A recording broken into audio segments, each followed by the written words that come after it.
तो इंडिया गठबंधन की नींव रखने वाले नीतीश कुमार की स्थिति बिगड़ चुकी है और नीतीश कुमार ना ही अब बिहार के सीएम बन पाएंगे और ना ही देश के पीएम बन पाएंगे।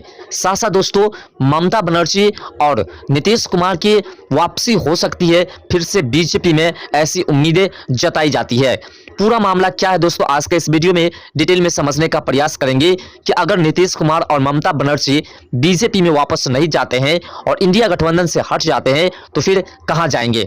दोस्तों क्या विपक्षी नेताओं में ममता बनर्जी और नीतीश कुमार का मन बदल रहा है? यह सवाल इसलिए कि लगातार 2 साल से भाजपा के बड़े नेताओं और मंत्रियों के साथ उनकी मौजूदगी नहीं देखी गई है। प्रधानमंत्री और गृह मंत्री के कार्यक्रम में भी शिरकत करने से नीतीश कुमार परहेज करते रहे हैं, लेकिन अचानक उनके मिजाज में बदलाव दिखने लगा है। G20 की बैठक के अवसर पर राष्ट्रपति द्रौपदी मुर्मू द्वारा आयोजित रात्रि भोजन में शामिल होने की सहमति नीतीश कुमार ने भी दे दी है।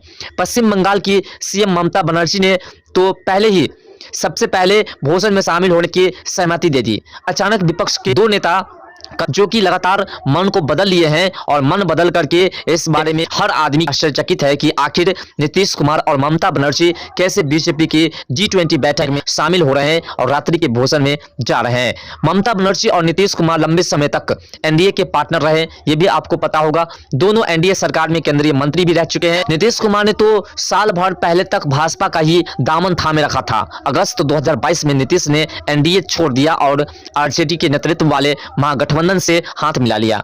उसके बाद देश में विपक्ष को एकजुट करने के प्रयास में नीतीश कुमार लगे रहे।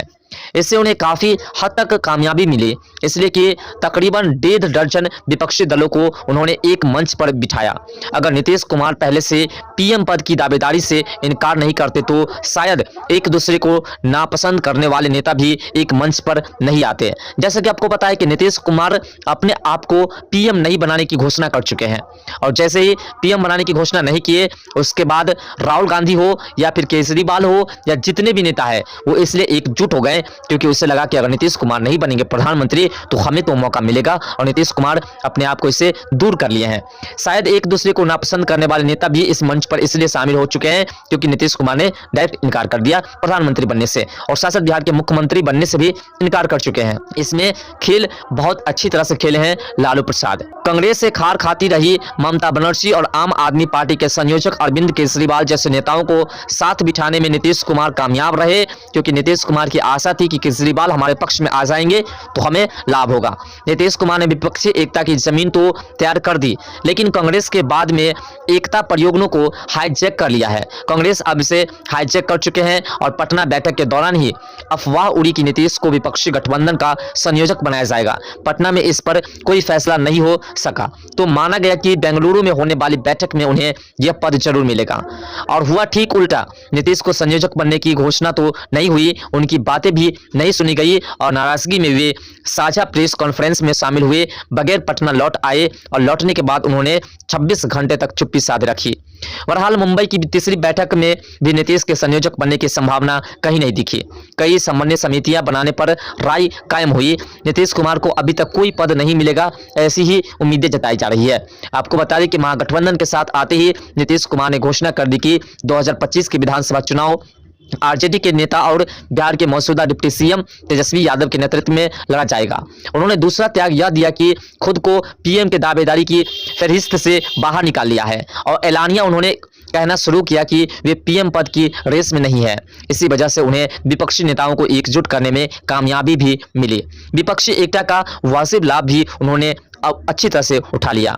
अब तक नहीं मिल पाया, लेकिन ऐसे में पलटू राम के नाम से विख्यात हो चुके नीतीश भी फिर से पलटी मार जाए तो कोई आश्चर्य नहीं हो सकता है, क्योंकि नीतीश कुमार की स्थिति ऐसी बन चुकी है कि वो किसी भी जगह के नहीं रह चुके हैं, ना ही गाय घर के और ना ही ग्वार घर के हैं, बल्कि कहीं के नहीं रहे, क्योंकि उसने सीएम पद को भी छोड़ने का ऐलान कर दिया और साथ पीएम पद में उसका कोई स्थान नहीं है, ये भी उन्होंने घोषणा कर दिया। और साथ कोई पद उसे नहीं मिलने वाला है, ऐसा इसलिए क्योंकि इंडिया गठबंधन की 3 बैठक हो चुकी है और तीनों बैठक में से किसी बैठक में नीतीश कुमार की कोई भी बात नहीं सुनी गई और किसी भी बात पर कायम नहीं हुई।